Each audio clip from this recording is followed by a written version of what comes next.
Exodus chapter 14.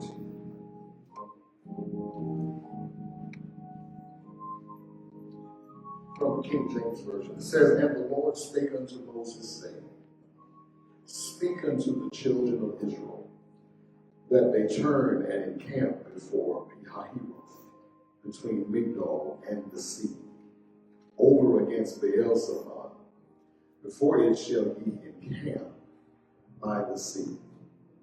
For Pharaoh will say of the children of Israel, They are entangled in the land.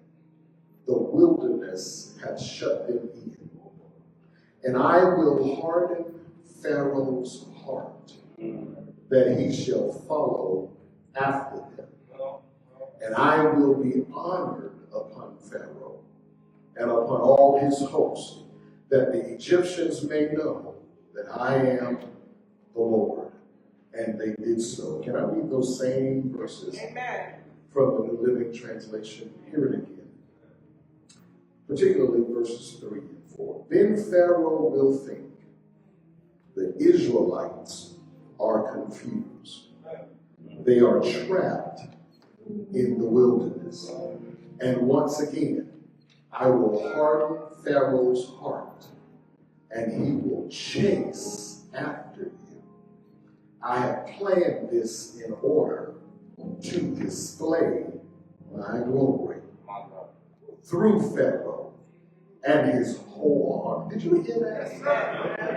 I have planned this in order to display my glory through Pharaoh and his whole army. After this, the Egyptians will know that I am the Lord. So the Israelites camped there as they were told. I want to talk for a little bit from this thought.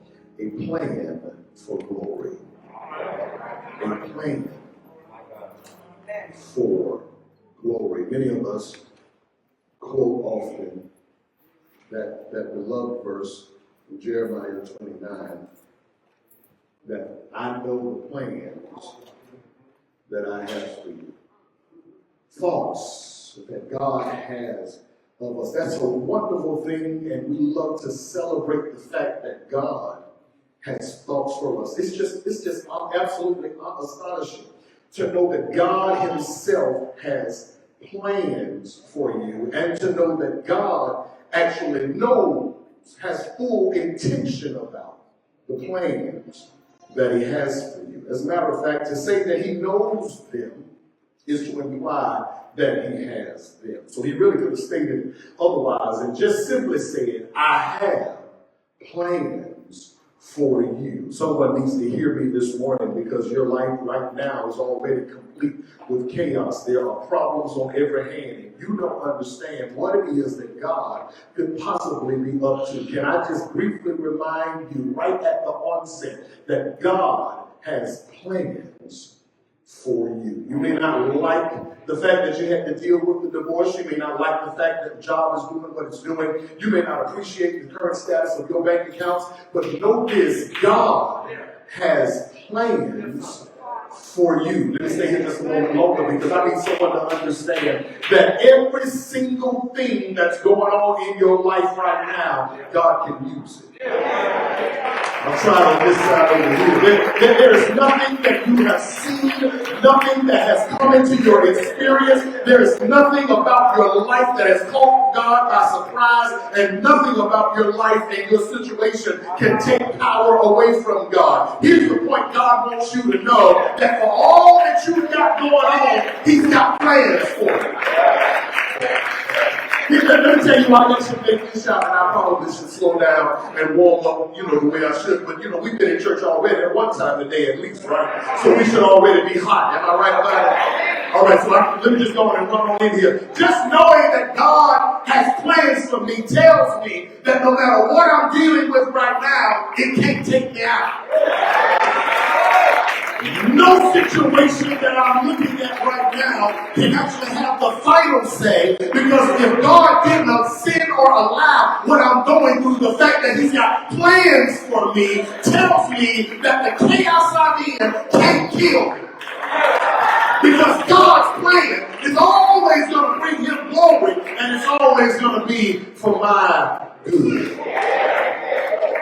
So I can celebrate off the fact that I know that God's got plans for me. You ought to just touch your chest and say, God's got plans for me. What does that mean? That means that there is an idea. There's a picture that is populated in the mind of God, and he has devised a scheme and a strategy to accomplish it. Because the plan of God is not just a good idea, not just a vision of what could be. It's the strategy and the scheme that gets you from where you are to the predetermined destination that he has for you. So all of God's plans come with supporting strategy.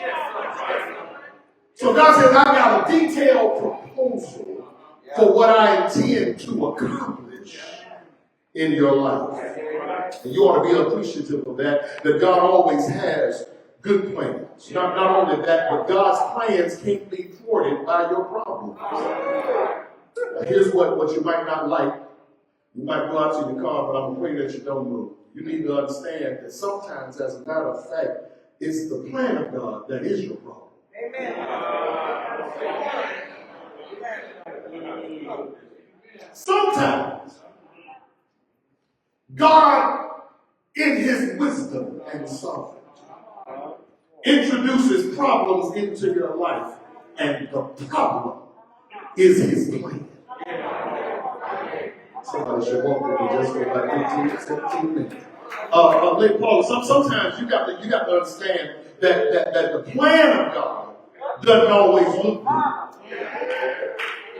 Let me help your theology, because some of us think that if God is in it, it's supposed to have a certain appreciative look. There's supposed to be a certain aesthetic to it if God is in it. Lean in, because I want to bless your life. Some of the stuff lean in. Come on, exercise, lean in. Some of the stuff that's the ugliest to you is actually the whole hand of God at work in your life. God will use problems. Shame on the church, Pastor Campbell, for always thinking that problems manifested in our lives are the hands of the enemy. I'm going to prove it to you in the text. That sometimes God is the source of the problem. Okay. I'm going to do the best I can, Pastor Campbell. And then I'm going home. Because I'm going out on the high, the Jaguars won. Nothing can mess up this Sunday.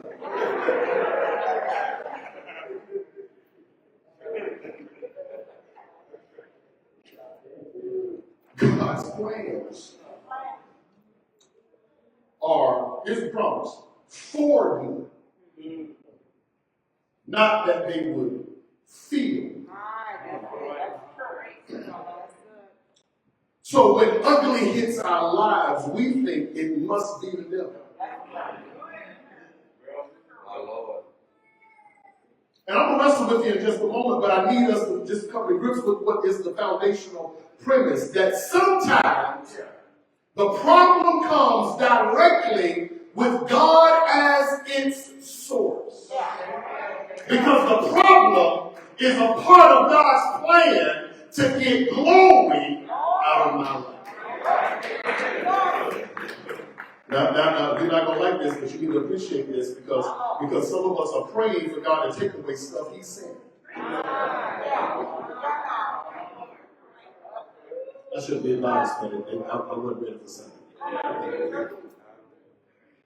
Sometimes, God says, the only way I'm going to be magnified in your life is for all the funk to hit the fan. This Sunday afternoon, y'all should be a little loose.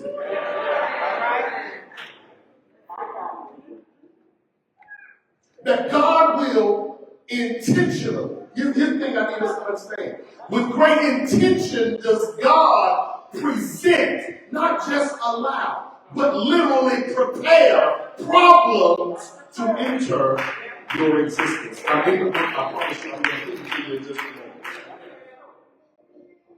Some of us need to understand that sometimes the way God gets glory is by intensifying your interactions with your enemies. Y'all know the story of the Israelites' exodus from Egypt. Y'all know that God has chosen one who is most unlikely to be his deliverer. He picks a man who is so low on his own view of himself that God has literally got to give him the privilege of 40 years on the backside of the desert so that he can work out of him all of the things that he feels have disqualified him from being someone God can actually use. I ain't got time to park there, but God will do that, you know. He'll take the time that's necessary off in the cut where nobody else can see how he's working in you and on you and through you in order to make of you someone who will allow him to be used or to use you. And so what God does with Moses is he does exactly that. He gets Moses to the place where Moses is finally accepting of the plan of God. And he says that I'm going to send you back for the purpose of delivering my people. Because y'all know it, you heard it in Sunday school. I've heard their cry, and now is the time for their redemption. So he sends Moses back. And I want you to hear again what God says he's going to do to help Moses and to help the children of Israel. Verse 4 says, God tells Moses, I'm going to harden Pharaoh's heart. And he's going to chase you. And this is not Pharaoh's own idea.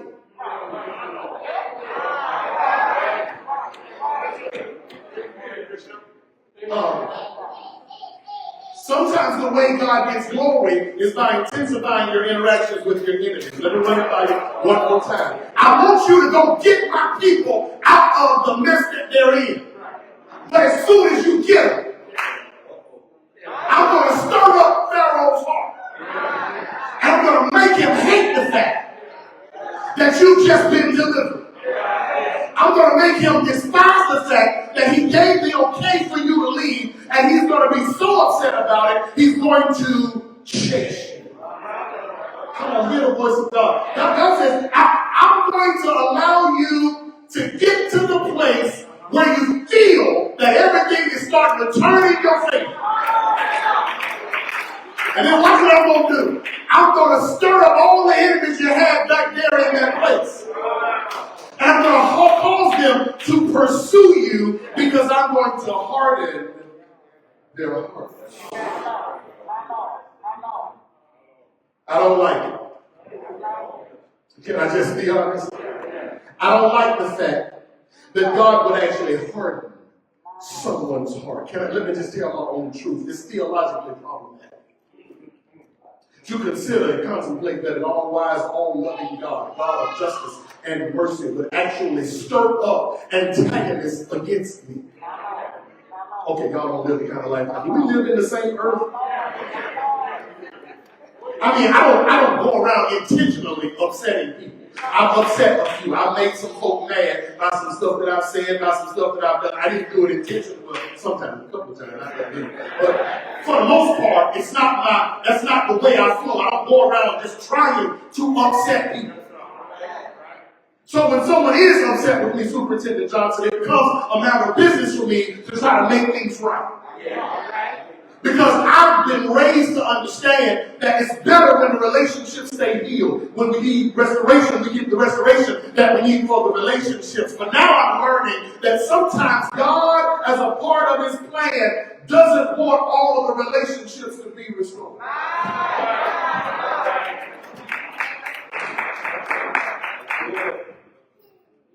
Sometimes our most merciful Father makes people mad at you. He makes them not like you. He makes them despise your very existence. You walk into the room and their whole day is shot because God has hardened their heart against you. And here you are thinking you own it. And God is poking people to be mad at you. You thought that because you took on the assignment to serve the people of Macedonia, that God was going to make everybody work with you.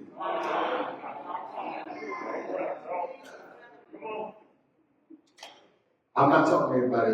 I'm just say this to you. I'm going to whisper. Everybody here ain't for you.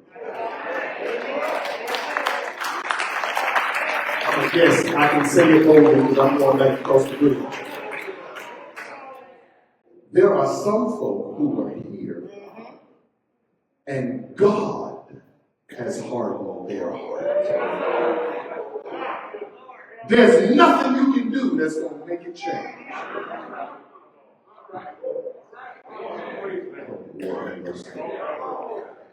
Stay close, Marcus. Stay close. It might turn real quick, but if I give you the blink, then we don't have to run up out of here, okay? Because if you felt convicted in that moment, if you felt like, I can't believe he would come and say, it might just be you. My church is in Arlington. I'm in the middle of the north side no more. So I can say whatever I want to say.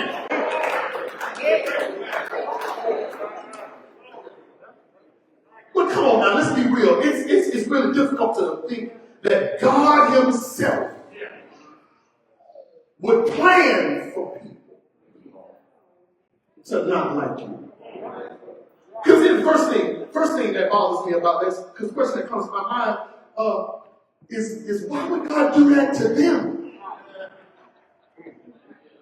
Because he's already assured me he's on my side. So why would he let them stand in opposition to us? That doesn't make sense. Then I ask, why would God do that to me?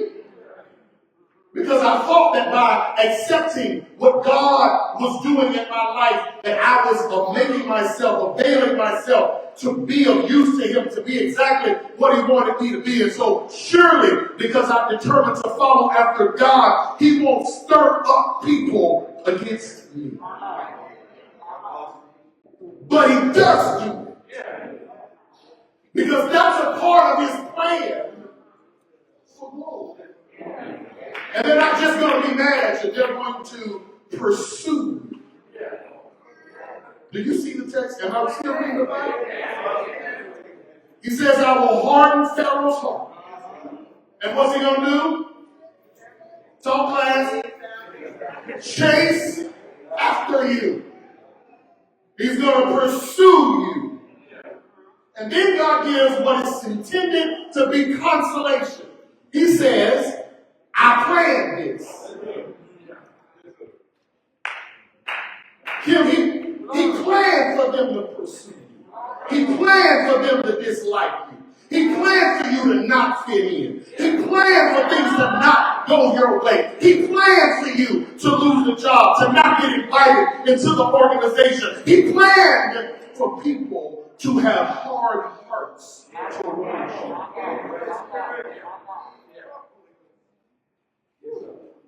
Don't understand why God would do that to them. Don't understand why God would do that to me. But that's his plan.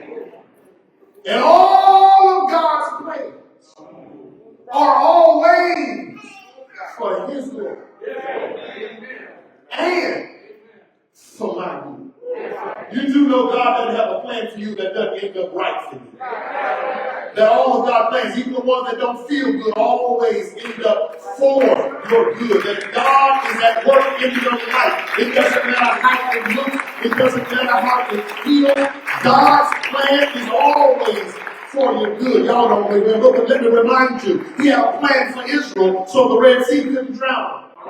He had a plan for Daniel so that the lions couldn't eat him. He had a plan for Jonah so the fish couldn't digest him. He had a plan for Shadrach, Meshach, and Abednego so the fire couldn't burn him. He had a plan for Jesus on the cross, and so the cross couldn't kill him. The grave couldn't hold him. The devil couldn't beat him. That's why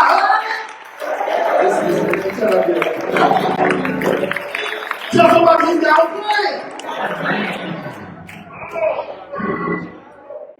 Let me tell you the plan of God. Watch this. It is. He's got a plan. And watch what he says. I planned this in order to display my glory. Here's the plan for glory. God wants your situation to see his salvation.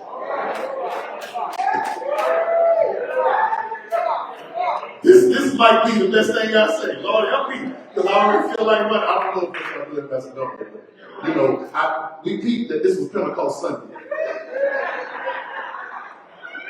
He didn't bring either one of us on the Sunday when other Baptist churches were here. He brought us. Y'all didn't see the strategy, did you? He didn't realize. He put all of them running and jumping and screaming people on the same program.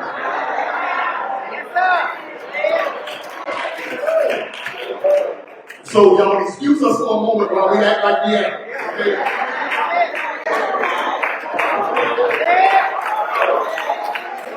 But here's what I got to get you to understand. That sometimes it's the plan of God to stir up problems so that he can show you his deliverance. That sometimes God lets it get bad so he can show you how good he is. I wish I had people who would appreciate the fact that God just might be letting it do what it's doing so that he can show out in my situation. God might just let things get bad so he can step in and bring his good power. Is there anybody in Macedonia who can shout on the fact that God might just be stirring up my haters so he can prepare a table before me in the presence of my enemies? You want to pat yourself on the chest and tell them God's about to show out in my situation. God's about to stir up some stuff because he wants everybody connected to me to see his glory.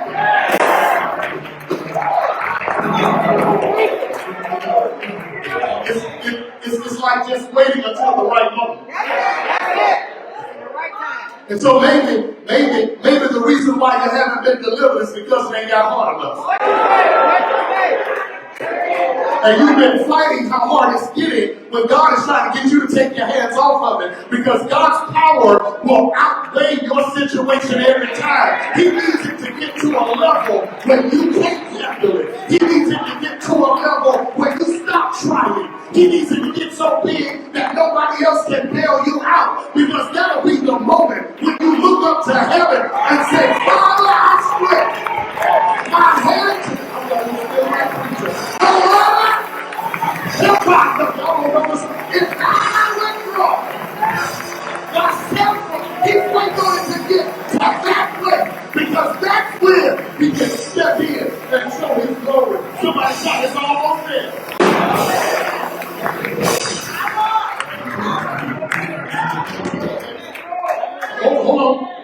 Hold on, this is the plan. Somebody shout, this is the plan. It's for his glory, but that's not all. That's not all. It's for your peace.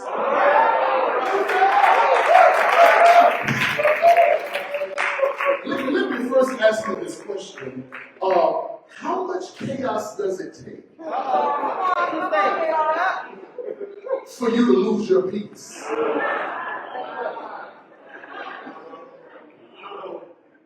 Y'all ever seen that mother with all those children walking through the store, sitting in a restaurant, children losing their ever-loving mind? Y'all know these people, right? Y'all see them, right? Like children so bad, you want to jump in and intervene. Don't worry about it. Y'all have never seen these, y'all ain't seen these families. Sure enough, I mean, they just don't clean berserk. And most of them are like, unbothered, undisturbed. In her phone, mama is at peace.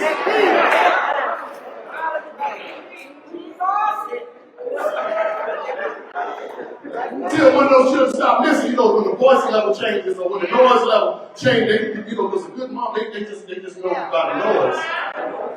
If things are all right, you know, there are some screams that are screams of joy and other screams that are screams of pain, and mama's ear can detect the difference. Daddy sometimes we're a little slow. You just come in and, what's wrong with you? But mama won't move unless the screen's intent changes. Other than that, mom just there at peace. You going crazy. Because those kids are disturbing your good music. But mama is at peace. And that is a special anointing that I think God is intentional in trying to get his children to learn to live in. It's the anointing that allows you to sit with hell breaking loose around you. And you are unbound.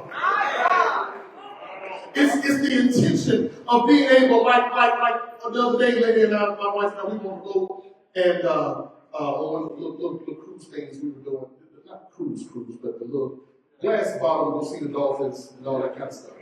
One of those. And the captain of the thing, I ain't about 40 people on the ship, right? But I got a good view of the captain. I'm sitting down because the water is choppy. I mean, this little, I felt like Gilligan. You know what I'm saying? Listen, I could hear the theme song playing in my head, Pastor. In my mind, this is not going to go well. You know, it takes moments like those, that, or in an airplane, you'll renew your relationship with the Lord real quick. It's like, it's me, standing in the heat. And so I'm sitting there, you know, I mean, this boat is flipping its rock all over this water. And I catch a glimpse of the captain. I'm trying to be strong because, you know, my wife is looking out for me like, oh. But I'm holding on real tight to the rail and trying to stay calm to her. Internally, I lost it. But then, Maria, I glanced over through the little window and I saw the captain. And he was unfazed. And in that moment, Bro Frank, I took my hand off the pole. Amen. Because I figured if the captain was there, I don't need to be bothered. Come on, lean in, I'm trying to bless you. If the captain of your life is unbothered, by the wind and the waves, he sleeps in that shit. If the captain is unbothered, by the folk who are talking about you and the dirty dog, if the captain is unbothered, then you and I should be at peace. You ought to touch yourself and tell yourself, be at peace, be at peace. I'm going to leave you alone. I got one more thing to tell you, and then I'm walking out. Watch the text. Watch the text. It's the plan for God's glory. It's the plan for your peace, but it's also the plan for your problem's extermination. Watch again what the text says. Once again, I will harden Pharaoh's heart. He's going to chase you. I planned this in order to display my glory through Pharaoh and his whole army. After this, the Egyptians will know that I am. Y'all reading with me, ain't you? They're going to know after this that I am the Lord. So the Israelites camped there as they were told. I need you not to miss this because I believe we'll all get a dance in right here. That sometimes God intensifies the problem. Sometimes God stirs up enemies because that's the way he's going to exterminate them. Now y'all know the text. You know the Bible story. You know Pharaoh is going to get mad after the children of Israel leave. And he's going to turn around and send the whole army out to retrieve them. Y'all know that part, don't you? Y'all do understand that Pharaoh is not just going to send them. He's going to jump in his own chariot. And he's going to lead the charge to bring them back to where they belong. That this was Pharaoh's heart's posture. That he didn't like the fact that they had gotten out of there. And he determined that it was time for them to come back home. And Pharaoh, in the hardness of his heart, decided he was sending out everything and everybody because he didn't understand that God was going to have one final showdown. And so I need the situation to be so bad that nobody stays at home. I need this thing to be so ugly that everybody comes out against you. So that when I move like I want to move, I'm going to take care of everybody in one shot. Y'all know the story, don't you? All of Pharaoh's army comes out. And they start to chase after the Israelites. Moses doesn't even turn around to see if they're gaining ground. He just follows whatever the Lord tells him to do. And as they move, Pharaoh and his army approach. And y'all know the story, but Pharaoh gets to the Red Sea, stretches out his rod, and God opens up the water. Children of Israel walk through a dry land. But then what happens? Pharaoh's heart is so hard that it pushes him to pursue even in uncharted territory. He didn't understand how the walls of the waters were standing tall, but he didn't try to investigate. He was so mad in his heart that he kept on running after those Israelites. And y'all know the story, don't you? Once the entire army got into the water, God tells Moses to raise the rod one more time. And that time, when the rod goes up, all of the waters come crashing down. And in one mighty move, God exterminates all of Israel's neighbors.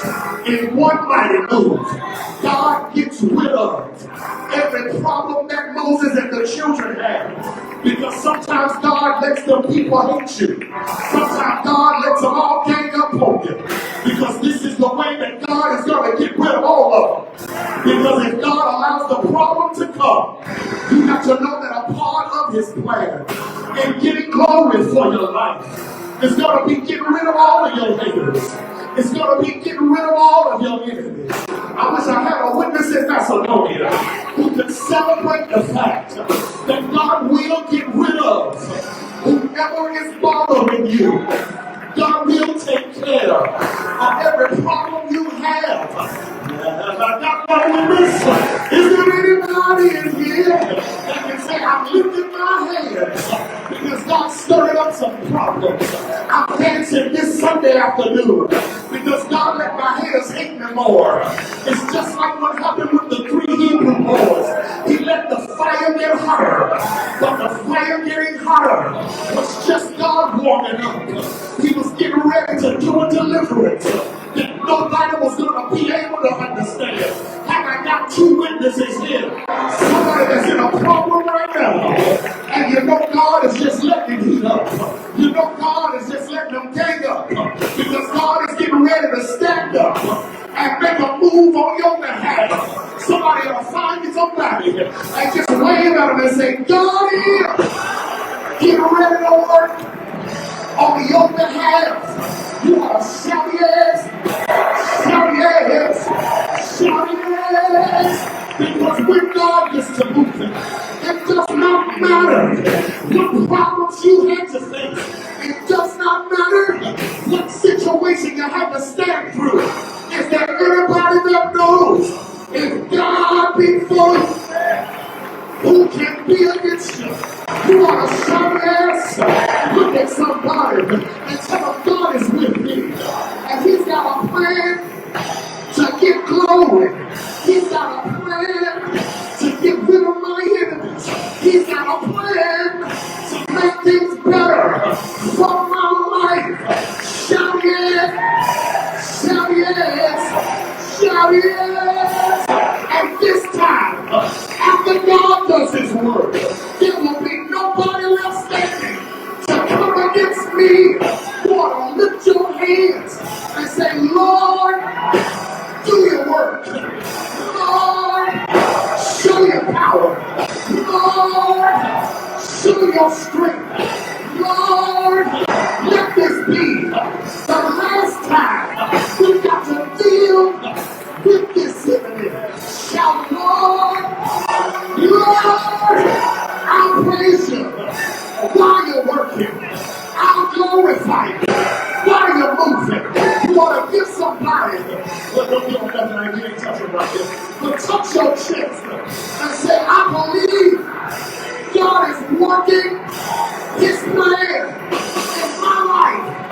His glory. Shout yes. Shout yes. Shout yes.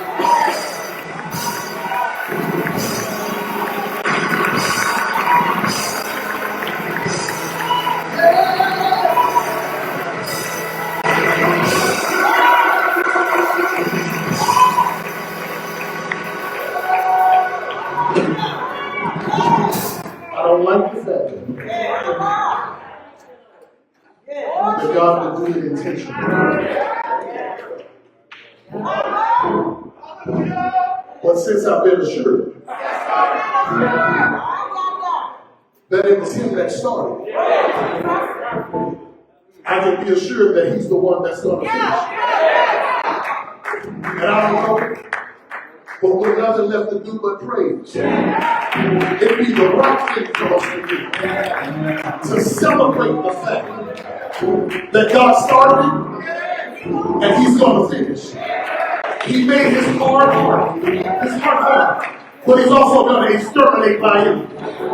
So somebody ought to just open your mouth and just praise right now that God started it, He's going to finish it. And let me try to decide, He started it, He's going to finish it. And it's all for His glory. Somebody give God praise.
But even the ugly stuff is a part of God's plan.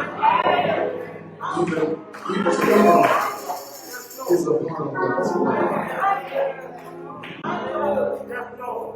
He gets glory out of it. As a matter of fact, a part of how he gets glory is seeing that your problems push you closer to him.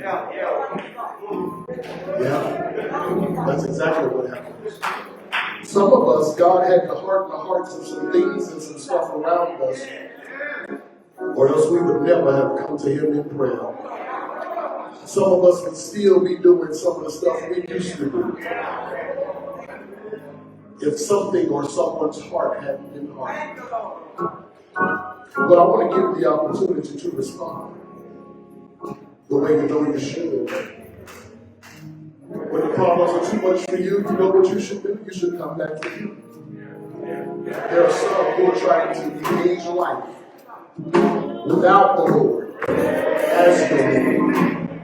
And I want to tell you that now is a moment that you can come back to him.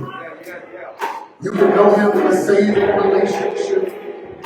Even if at one point you gave your heart to him and went back, you can return. Maybe you have a relationship with God, but you need a church home. You believe that this is the place where God would have you be. You can be fed by this man of God, be loved on by this church family, operate and exercise in your gifts through this ministry outreach. If I'm talking to you, this is your moment. These deacons are here to welcome you to the family of God and to the Macedonia church family. You don't have to hesitate. We're here offering Christ to you. We're going to lift this once again. I want you to pray with us. This is not the moment that you need to believe. Everybody say, praise him. Come on. Come on, lift it from your soul. Everybody. Let's go. Would you call his name? Say, Jesus.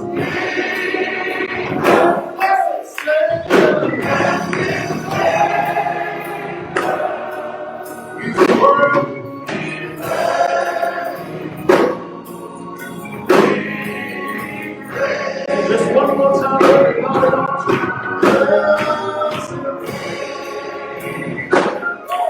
In the morning.